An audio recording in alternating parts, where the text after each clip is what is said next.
Coming up in this episode of the KickCast, be germ-free with UV. Learn about the story behind one of the greatest bands of all time, at least according to Drew, and a way to become more productive. So sit back and relax. It's time for the KickCast. Hey everybody, it is time for another episode of the KickCast, the podcast, where we go out and find cool projects and let you know if you should backtrack or sack them. I am Ktdata, and joining me is a man who's well rested, ready to go out on a journey to bring home the bread for his family and stuff on there, and plus get to play at the same time. The one and only Drew Tyler. How you doing? How you doing? It's gonna be a lot of breadwinning going on here, but I am well rested and ready to win some bread after this show and tomorrow's show. I love it because people don't realize how much you actually do. Like, because there's first of all, you teach, a good chunk of the year, and then everybody's like, don't teachers just go into hibernation for the 3 months you have off in summer? No, you can't survive that way. Drew doesn't do that. He's like, no, I'm out there, I'm doing things, and you'll be traveling around the U.S. starting this week or next week. Yeah, this week starting 2 days. And then you can be like Jack Kerouac and writing notes and videos of your life on the road, right? Little prose and little pieces of poetry. I'll do that. You bet. That's how it's gonna work. So first of all, if you first time seeing the show, first of all, welcome to our 71st episode. You don't have to watch the previous 70 episodes to know what's going on, because we really just go find cool projects and let you know about them. We'll hold your hand. Yeah. So before we jump into our projects today, I wanted to go into some news, and this one has been one of the most requested things. People have asked us many a time, and I have not been able to give them an answer until now, is how do you get noticed by Kickstarter?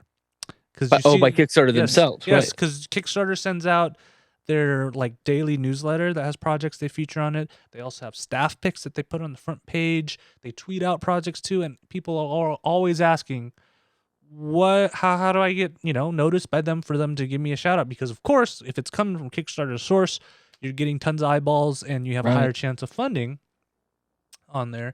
And they actually put up a post on how to get featured on Kickstarter, and this is really interesting on their ads. Pretty much the whole team, so everybody who works at Kickstarter has really a say on what gets featured. They literally are asking their staff members to find things that they personally would like. Nice. On their end, their one answer is build a wonderful, exceptional project. That's all you have to do. A well-rounded project. And you've heard the tips that we give out on how to make a good project and stuff, and they just rehash that, really. They say most of this is about having a great idea, a great talent, or something really unique to show people. But no matter what you're working on, there are loads of things you can do to make sure your project page is polished, attractive, well-built, and shareable on this. And that makes sense. Yeah, right? Let's see if this sounds like things we've said before. First of all, pick a good project image. Yes, image is everything, right? Yeah. We've talked about that a few times. This one's interesting, and I didn't think this would be, but don't cover your images with banner stamps, no staff pick splashes, no stretch goal badges, no final day badges. Wait, so you would actually put a staff pick and then send it to it, fake it? I don't know. Some people try to do that. And that's horrible. I didn't even think about this. I used to think this was a good idea, but now thinking about it, it's a pretty bad idea, because people kind of get outrageous with some of the stuff that they put on their cover page. Right. On there, I mean, because you look at these two images that they have side by side, and you can see the difference between it. You barely can see the watches in there. Right, clean versus not. Yeah, this is a great one too. Write a great blurb. So if you're on Kickstarter, you look at the pages. There's always a one-line blurb right under the image or /video that they have there, and they say keep that clear and simple. You don't need a lot of hype. Just let people know what you're making. I'm always a fan of that, and check it's free of typos too. Yeah, be concise, be quick, for sure. And kind of going with the concise and quick, be respectful of people's time. Make sure you start your project page out with a quick, clear statement of what you're doing, and don't make people hunt for it. This is I know personally, because I do look at a lot of projects this is a turnoff. If I'm looking at it and it's like 20-minute, 2 paragraphs in, I have no idea what they're doing. I'm just going to run to the next one. Yep, If I even get to that second paragraph. Gracious. I was going to say 2 paragraphs is gracious. Yeah. There are times that I'll read the blurb, like their little log line, and read that and go, what are they trying to do? And then I'll go maybe one more paragraph to see if I can figure it out. But yeah, 2 is, you gotta be concise and hit it fast. Yeah. And another one is use high quality media. Like this is from the Gramavox, the vertical turntable.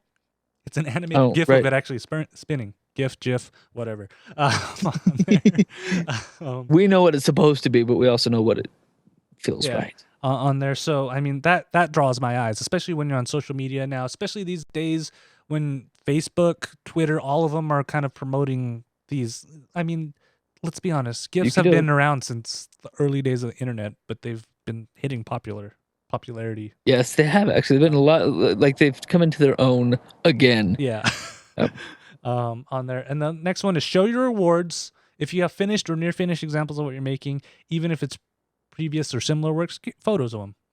That's always good because sometimes when you see things like, maybe a little too good to be true, but if you have a picture of it, it's always great.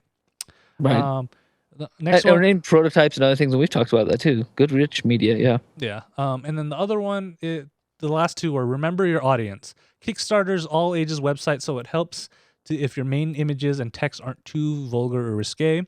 And our community is largely English speaking, so if you're using languages, include translations, because I've seen, especially now since the German projects have showed up, I'll see a German project, I'm like, that looks cool, but the 2 German words, the 3 German words I know are Nein, Guten Tag, and Bratwurst. So that's all you need. On there. And then I love this last one, just because they don't want people to bug them. Don't spam. Whether you're doing it via email or social networks, it's against our community guidelines and just plain annoying. Don't send unsolicited messages to people you don't know. It should go without saying, but includes Kickstarter employees. So maybe they're getting a ton of people mentioning them about that on there. Right. Getting bugged. But, it's kind of just the basics that we've always preached on how to make a good project. If you make a good project, it will get noticed by them on there. I always figured it was just who you know. Find somebody that works at Kickstarter and slip it in there and be like, I'm launching. If you could just pick this one. Yeah, I mean, that probably helps too if you know somebody. That's easy. Know somebody. On there. So that's always an interesting thing to talk about. And we also like to talk about new crowdfunding platforms, right? On here. So this is actually an interesting one, and this actually kind of bleeds a little bit into your little big cast, Drew. Sony actually has launched a crowdfunding platform, but here's a caveat: it is only for Sony employees. Strange, but it makes sense in a way. Yeah. Right. Tell me more. It's called First Flight, and I think this is kind of their version of Google's 20% project, where they want their employees to be working on something different. So they've created this platform called First Flight, where their employees can put up things that they've put together and, crowdfund it on there. And the other caveat is that it's only in Japan. So I can't read anything on their website right now. The only thing I know is on The Verge. They've mentioned that there's 2 things. There's a Mesh Smart DIY kit and the FES Ink Watch. And they're working to get all of it together. They have kind of the standard things that you would find on a crowdfunding page, pictures of product, videos, and way you can pre-order them and get that. So I don't know. What do you think, Drew? Is this a good way for Sony to kind of jump into the crowdfunding market without just accepting anything, or just kind of keeping it in their own market? And I think that's what they're doing. And for me, that seems to make a lot of sense as a company of Sony. And they do have, I focus really closely on the PlayStation aspect of it because that's what I enjoy. But you think about it, this is a great way for them to vet some ideas from everyone in the company that employees can dream up and have this innovative time, and they can still keep it in house. And so they're kind of taking I don't know. It doesn't feel like to me that they're jumping on the crowdfunding bandwagon as much as they're saying, here's something that's working, right? Here's some infrastructure that's kind of built up. People understand the concept and it's working. Let's use this to prove some concepts and just vet some ideas, which to me makes a whole lot more sense than say, Johnny, the guy that's fixing TVs for 10 years, says, "Oh, I got a great idea." And he tries after 10 years to give it to his boss, who then maybe puts it up the ladder to his boss, right? This is a very much more organic way, I think, of saying, let's you guys come up with the ideas and we'll vet them out to the public and see what hits. I think it's a great idea for them, and I hope to see more companies kind of offering this opportunity to their employees. I like this a lot. Imagine what would happen if they like offered the Morpheus as one of the projects on there. Right? Like if you get this story that the Morpheus wasn't really on their radar, but it was just a group of employees saying in their free time putting this together, and then they threw it up on there. I wonder how big that would have already blown up and been like a win even in terms of PR for Sony. Right away. Yeah, if it came from down under, but as it is, I imagine that somebody probably had this idea for Morpheus far long ago, and it just took this extra long time to actually get it up.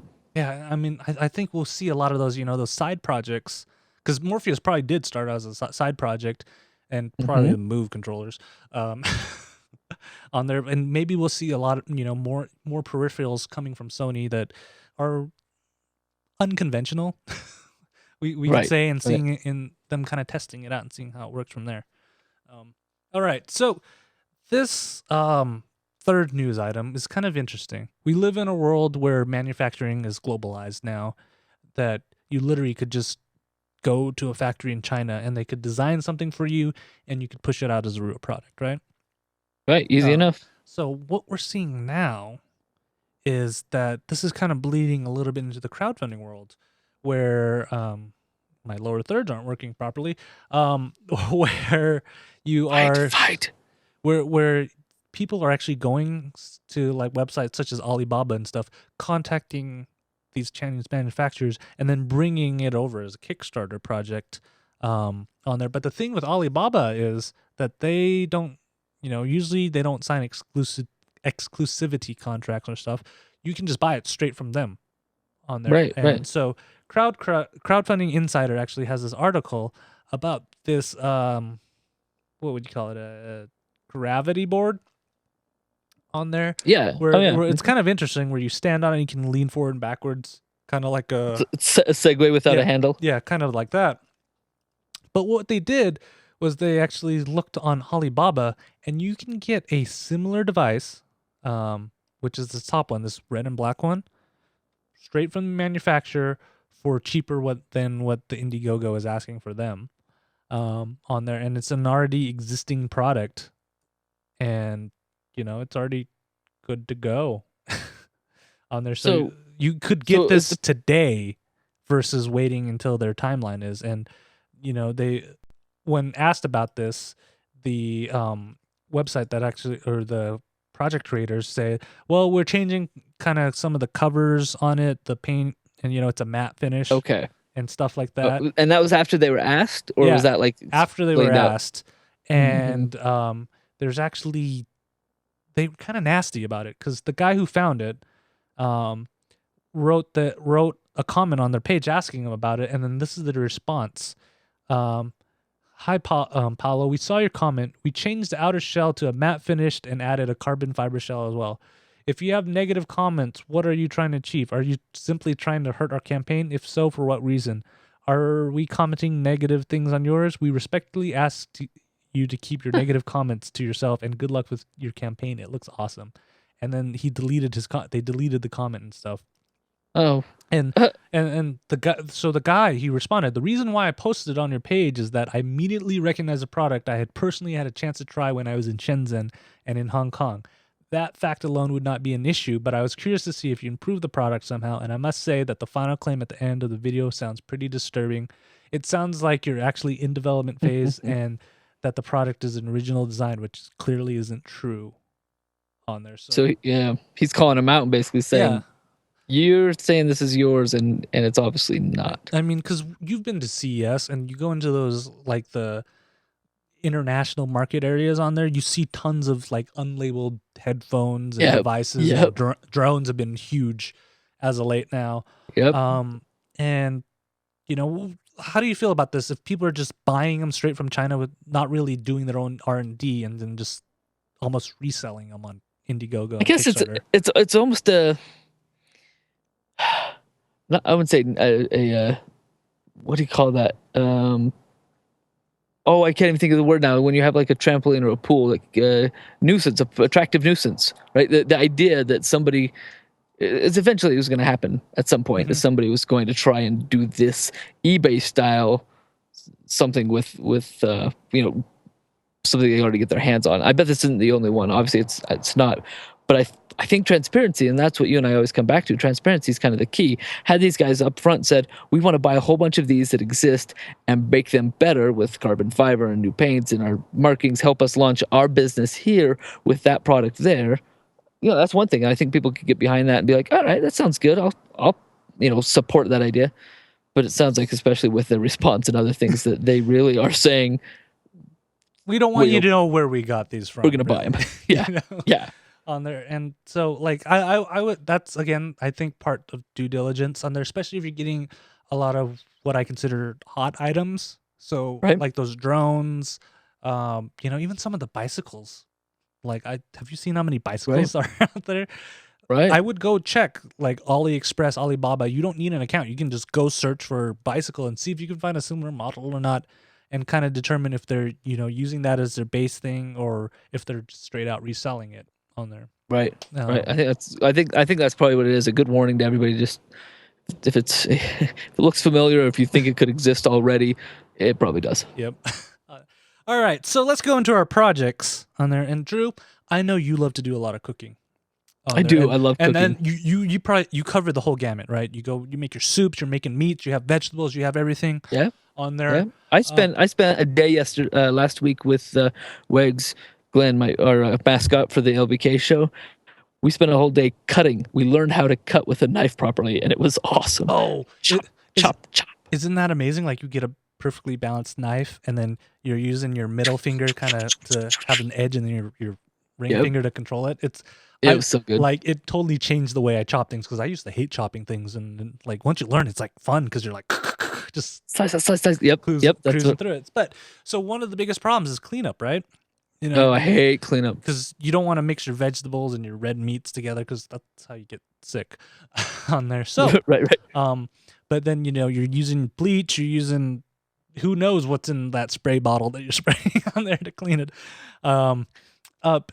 And so one of the things is you see this, and I know I as working in the lab, we would use this. We would use UV light to kind of kill off the bacteria and things after you've wiped everything down. Like still you want to wipe things down.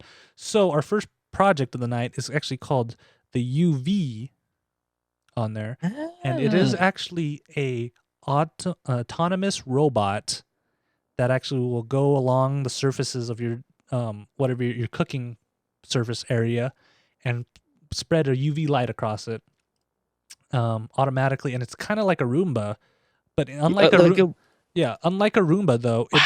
Microscopic Roomba. Yeah. Unlike a Roomba, it actually starts tracking and knows where the edge of your counter is, knows where obstacles are, and it starts optimizing its route. So as the more you run it, the more efficient it actually gets on its battery charge, and it will just go over the areas as many times as possible to give you an efficient way of kind of killing your surfaces on there and killing the bacteria on there. So I think this is great. And then when it's done, it goes back to its charging base and starts charging on there.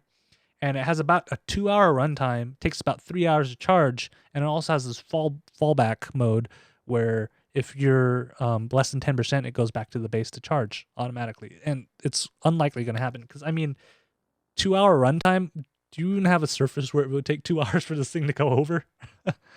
Right. Wow. On there. And so, like, I'm all, and what's great about it is it has a, you press one button, it goes, that's it.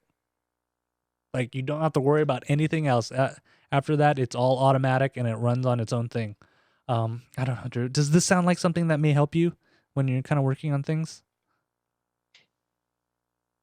Yeah, I mean, if I'm constantly cleaning up, and anytime I cook meat or chicken or anything that's going to contaminate the surfaces, we have Clorox wipes just handy all over the place, and so I will constantly be wiping things down with Clorox. But to throw this little guy on there would be really cool to just be like, oh yeah, did you clean up on it?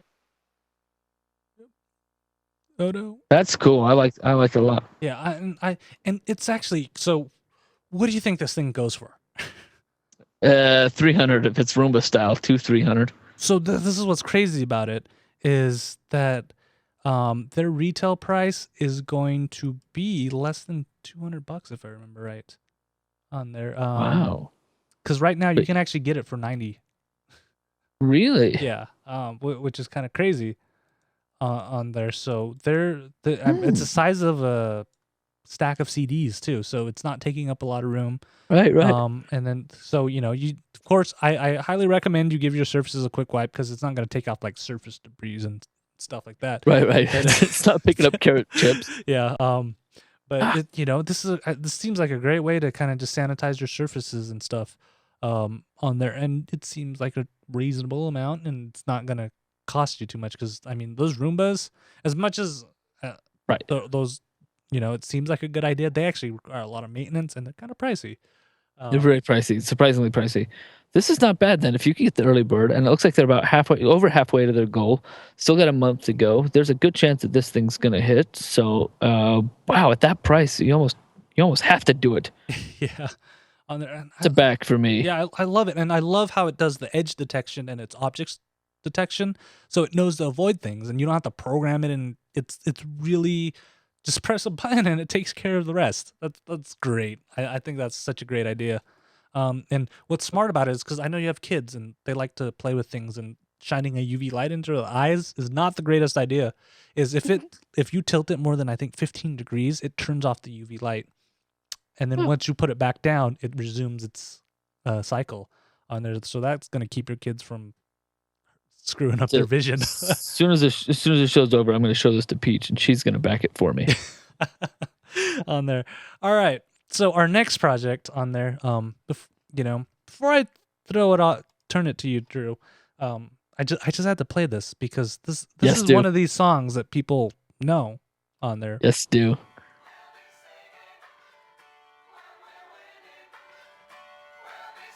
I'll dance for you.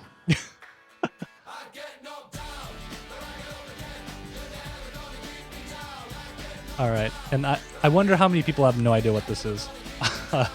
So, all right, Drew. So, how about you tell people what our next project is? Thing. Yeah, because it's not a secret. It's a Kickstarter to get Drew to karaoke this entire album. I will tell you that I could probably do this entire album because while I think that song, I Get Knocked Down, I Get Back Up Again, probably ran its course, a while ago, and now people kind of groan when it comes on. The album as a whole is actually pretty awesome, and I love the entire album way more than that one song. I'll skip that song and listen to everything else on the album. I love it. I love the production value. I love that it's one of those albums that they kind of filled in some funny bits and some recordings from old. Like there's this part where they talk about split the head open with a bandsaw, right? It's just talking about this funny stuff. I love the whole album, but here's the project, and this is fantastic. The project is by one of the singers from Chumbawamba. It's I Get Knocked Down, the untold story of Chumbawamba. He wants to raise a couple of 60,000 is all to tell the Chumbawamba story. I did not know a lot of this stuff, so by just watching their video and reading the page, there was a lot of stuff that I didn't know because I didn't follow Chumbawamba. I'm not sure how many people follow Chumbawamba like you do your favorite artists. It's kind of like, oh yeah, I remember them, but I knew that I loved the whole album, so I watched the video and paid attention to us. They're basically anarchists, right? They were like totally anti politics, and they grew up in kind of the Brit-Pop 90s, but they weren't Brit-Pop. They were everything but. And then somehow they became these international pop stars. And to me it was just like, oh, I want to know how that happened. I want to know what brought them all together to make that happen. So go from like these like against the machine to being a part of the machine, and what they wanted to do, and they explained this pretty well. What they kind of explained was, well, we we made our one hit. We had a lot of great times, and we took all the money from that and funded a lot of their favorite things, community centers, and just kind of anarchist radio stations. They said so. They basically passed all their money out into the things that they as anarchists were into, sort of. So that they don't really have any of that money anymore, but they have great stories to tell. So I really enjoyed the video. I really enjoyed him just talking about where this new, where they are now. And I thought, man, I want to hear that story. So I've already backed this one. I'm in. I'm throwing $30 down because I want to see the video. He's been into video production since the band, like this guy that's done a little bit of producing and stuff since the band broke up. And so they are 29,000 out of 62,000 already. So they're on their way with another month to go. I don't know. Have you heard much more of the album? I can't say I have. I mean, because like I was probably on the edge cusp of their popularity on there, and like I only I knew the song, but I didn't know the name Chumbawamba until years later. On there, but I love this kind of story, and is this part of getting old? But when you get old, you seem to like to watch. I find myself liking to watch documentaries more on there and learning stories about people. And I don't know if that's a sign of me getting old or not, but like this just seems interesting, and how it's almost like a rags to riches, but still kind of staying to your core. Back to rags, right? Yeah. On there, and it's not even like a third party that's doing this. It is somebody who went through it, and that just that's such a unique take on things. Yeah, I think he's going to attempt somewhat of a reunion to kind of touch back with people and see what's going on and where they've been. It is kind of this like meteoric rise to fame, and then they're done, and that's what do they got to show for it? Not a whole lot. So for me, it's just kind of like, I really enjoyed what you did back then. I'm sure I bought the album then, but here, take my money because I want to see that story. I really want to hear it. And they did a great project. Like the layout of the whole project, the video itself, like this. Remember, we talk about this all the time. If you're doing a documentary or a film of any kind, your promo video better be spot on. Audio, video, right? Lights, and it is. He does a great job. Yeah, and this seems great, and it doesn't seem like he's asking for a lot either. Because no, not at all. I mean, like $62,000, $63,000. This is literally almost a labor of love, because that's probably going to cover their bare minimum costs to make a documentary, especially something like this where they're scattered all around the world right now and trying to get people together and stuff. It's probably not easy. Yep. So for me, this is definite back. I've already backed it, and I'm excited to see this one move forward to its goal. I believe it's already jumped another 10,000 since I backed a couple days ago, so it's on the move. Yeah. I think this is great, and this actually got featured by Kickstarter. Yeah, so go look at the template, see how it's laid out. That's probably a good starting point if you're looking at your project and see what you want to put in yours. So much good rich media in this one too. There's lots of rich media as you go through it. They've got little clips and little things that just all grab your attention. And it's a good balance of it too. It's not just like all videos or all pictures on there, or just all text either, because a wall of text will get me bored really quick on there. So, this one's a back for me too, because I want to know the story. The funny thing is the last Kickstarter funded documentary I just watched was the Sriracha one, and I was so enthralled. You watched the Sriracha documentary? Yeah, it's only half an hour, and I remember like early days of the show. It was one of our cuts that we didn't put on the show, but it was a documentary about Sriracha. Oh, that's funny. On there. Oh, that's fantastic. And it was a great story. So I'm all for this. All right, Drew. So awesome. Our last project of the night. I have this problem, and I don't know how you managed to get around this problem. Probably because you lock yourself in your room in a room to when you got to get something edited, you just lock yourself in your room and go crank at it. But let's be honest, when we're working out there, we're probably not the most focused people, especially when you got students coming in, people coming to ask you questions and everything. I just want to punch them. Yeah.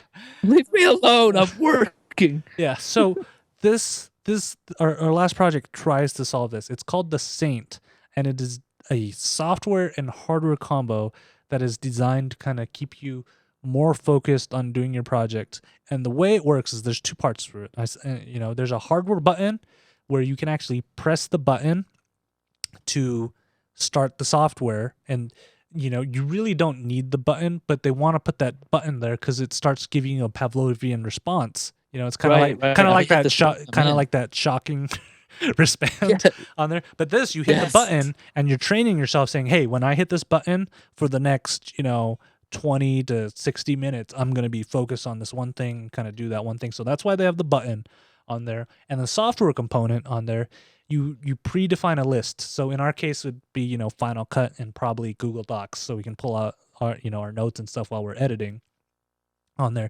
When you try to go access anything else that's not on your predefined list, it, instead of popping up the program, it pops up a notification saying, hey, you probably should go focus on your project that you're doing right there. So it basically gives you a whitelist. Here's what you can use. Here's what's okay. You set that up. Mm-hmm. You try and open up a Facebook browser or something, and it'll say, Yeah, you can even filter out websites. Because, for me, I'm like, well, I got to have Google Docs open because that's where I store all our notes and things when I'm editing. So you can just focus, hey, only let me access, Google Docs. Don't let me access anything else on there. And what's great about this is this system, not only is it just that passive system, it actually starts logging and tracking your productivity on there, and it starts optimizing everything for you. So it says, hey, you seem to work better when you're only working 25-minute sessions versus working on a 35-minute session. So we're going to have you work on a 20-minute session, and then your breaks, 5 minutes seems to be adequate. If you go longer than that, you tend to kind of wander off later on there. So we're going to give you a 5-minute break on there, and helps you, optimize your productivity to your specific case, because everybody works slightly bit different on there. And they give you rewards and points. Yeah, they gamify it too, so you get points. So if you get successfully, and that's a big driver for me. You gamify anything, and I start grinding away at it, trying to get it on there. And then so with that, they're aiming at Windows and OS 10 first at the beginning, with plans for iOS and Android in the future. I think this is a great idea, because you've seen me. I've tried multiple techniques and stuff. But I just haven't found one that fits, and this seems like a good. It's Pomodoro, right? That's kind of the idea here. Yeah, they build 10-minute. They're like, we're building off that idea to kind of go, but we're taking things that we've learned and other things to kind of take it to the next step. I love that there's a physical and a software side of it, right? Because I've tried both. Like, I've tried to set the timer and then work, or I've tried to do the software, work. But to have this kind of fun, like, start it here, locks me down online. I like this. The gamifying part of it, earning points for every 10 minutes that you work hard. And then I believe you can challenge colleagues as well. It says you can kind of accrue points and then see how much productivity you've gotten done compared to somebody else on your team or elsewhere. Mm-hmm. And this is one thing I like this a lot. Yeah, and what's great is, especially if you're working in an open office, you can tell your coworkers, hey, if you see this light on, I'm like in the zone, so wait until the light's off on there. Because I've had that happen where I'm working and people don't know you're working, because apparently the headphone rules is a lost art these days. Everybody, if you don't know the headphone rule, it's like this. If I've got 2 headphones on, don't talk to me. If I've only got 1 on, make it quick, but we can talk. And if I have headphones off, then I'm free game, right? That's the rules. Yeah, I think you're the one who introduced it to me, and I'm like, this is genius on there. And everybody should know this. I've always lived by the headphone rules, and I tell people the headphone rules. I'm like, this is how you know if I'm busy or not. But apparently it hasn't caught on. What's even cooler about this is that the button, it's a Bluetooth button on there, and it actually has touch gestures on it, which I love this, because you sit down to your edit desk, Drew. How long does it take for you to open up your suite of apps where you're like, okay, now I got this open, and I got this open, I got this open? What's great about this? Slowly do it. Yeah. This, since the algorithm's learning what applications you're using to do what tasks, you can actually use gestures to load up all the apps. So it quick launches all the apps that you need for that one specific task. And then you don't, you're based on a gesture. Yeah, your gestures. So because it's like a kind of a touchscreen, and you can kind of swipe across, swipe up and down on the button, and it will launch the apps for you. I think that's another great thing. So, because that's one of the drawbacks is when I'm doing things like, okay, I got to sit down, turn on Final Cut, turn on this. Right. to do this show alone, I have 1, 2, 3, 4, 5, 6 apps open already. Right, exactly. and then sometimes, we'll start the show and you've seen this like, oh, wait, I gotta turn this on first before we can start the show. This would be great if I could just hit one button and get it all started. And I love that idea a lot. I love this idea. They're almost ready to do production. Again, transparency. They're like, we have the hardware ready to go. We just got to get that minimum manufacturer requirement, and our software is in alpha, but we're gonna have a beta soon. And this is another great one because this always bugs me. Is they can actually create a report. Their plan is software is going to create a report of notifications that you missed while you're working. Because I always have that FOMO, fear of missing out. Anxiety, missing out. Yep. So I always feel like, did I miss something while I was busy kind of in the tank? So having this report, actually, it's kind of a safety blanket for me saying, okay. Knowing that when you get out of it, you'll be able to look at it and go, not important. On there. So, I mean, I like this. They give you a good timeline. I don't know. Does this sound like something that you would use, Drew? Yeah, I think so. I really like the idea of them being combined like this. I love the gamification. It sounds like they've put a lot of extra fun whistles into everything, focused on productivity. I think that's what I really love about it. Is like everything they've done to this is like help you focus. You want to do a 30-minute work session, hit the button and go for it. I guess we're still in the first 24 hours of this project. Yeah, really? They've only been less than 17 hours launched. That's awesome. Jump in. Yeah, and they're stretching far, right? They're going for 100,000, and it's flexible funding, which means they get all funds whether or not they get the goal. And it is actually pretty cheap because I was like, this is going to cost like $100 for the controller and stuff. I looked. That's what I was thinking. They're aiming for less than $50 retail once they get that out. So I mean, I think it's a great idea. I think I'm going to jump in because this might be the one thing that will get me. And plus, I tend to find a lot of these apps are Windows oriented first. These guys are Mac oriented first, and I don't want to start a OS war out there, but I use OS 10. What you use. You know? So having something that's kind of focused on that's going to help me. And yeah, I love this idea, and hopefully it's that combination of that hardware and software that's gonna get me over the edge and get me able to focus on something. So it's back for me. It's a back for you. Okay. There's also like a service, right? So you have to buy the year-long service plan for using the software. It comes with a year.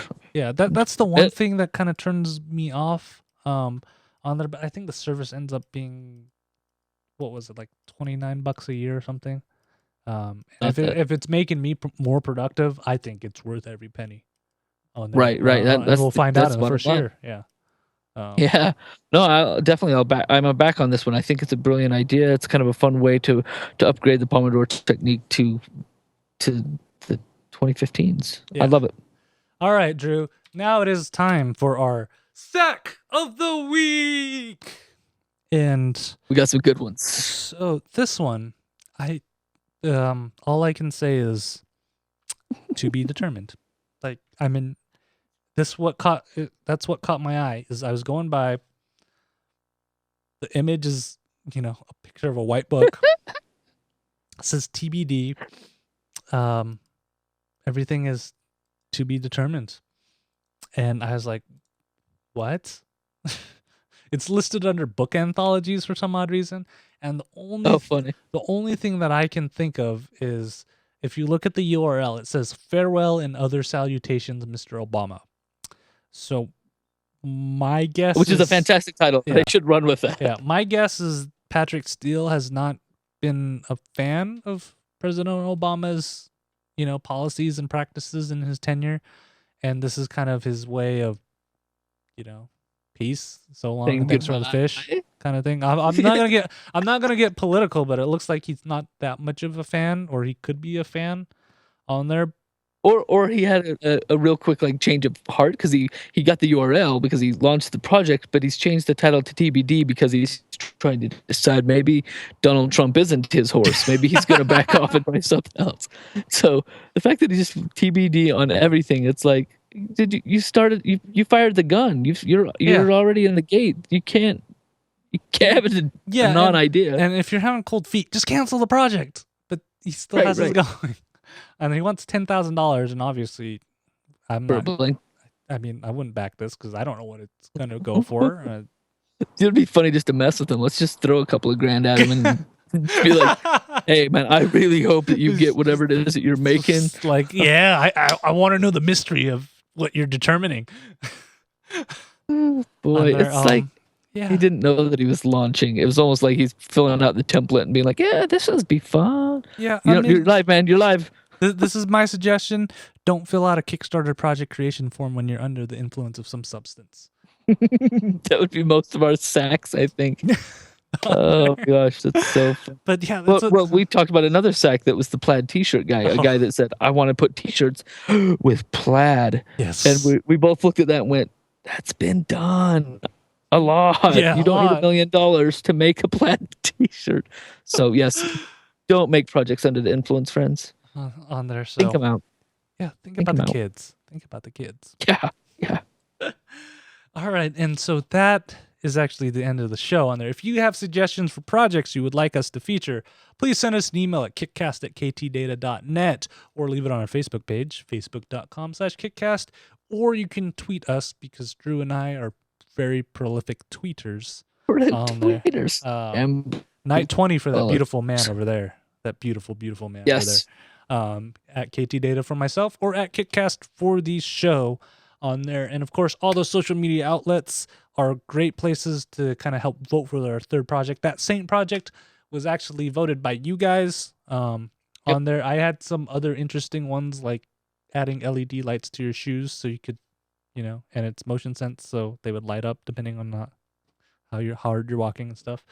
But everybody just like, that's a dumb idea. I'm like, well... The little kids all have light up shoes. Yeah, the problem is I'm an adult kid, and that's why I want things like that.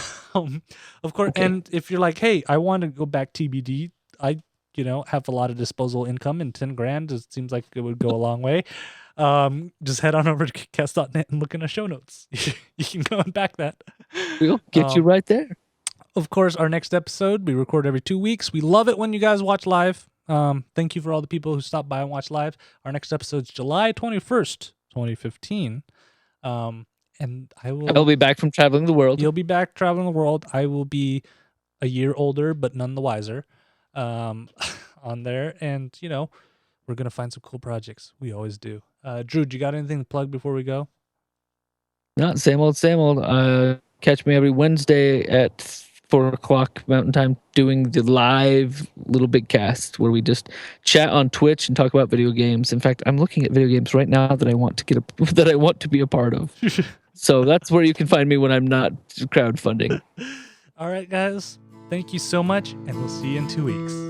Bye.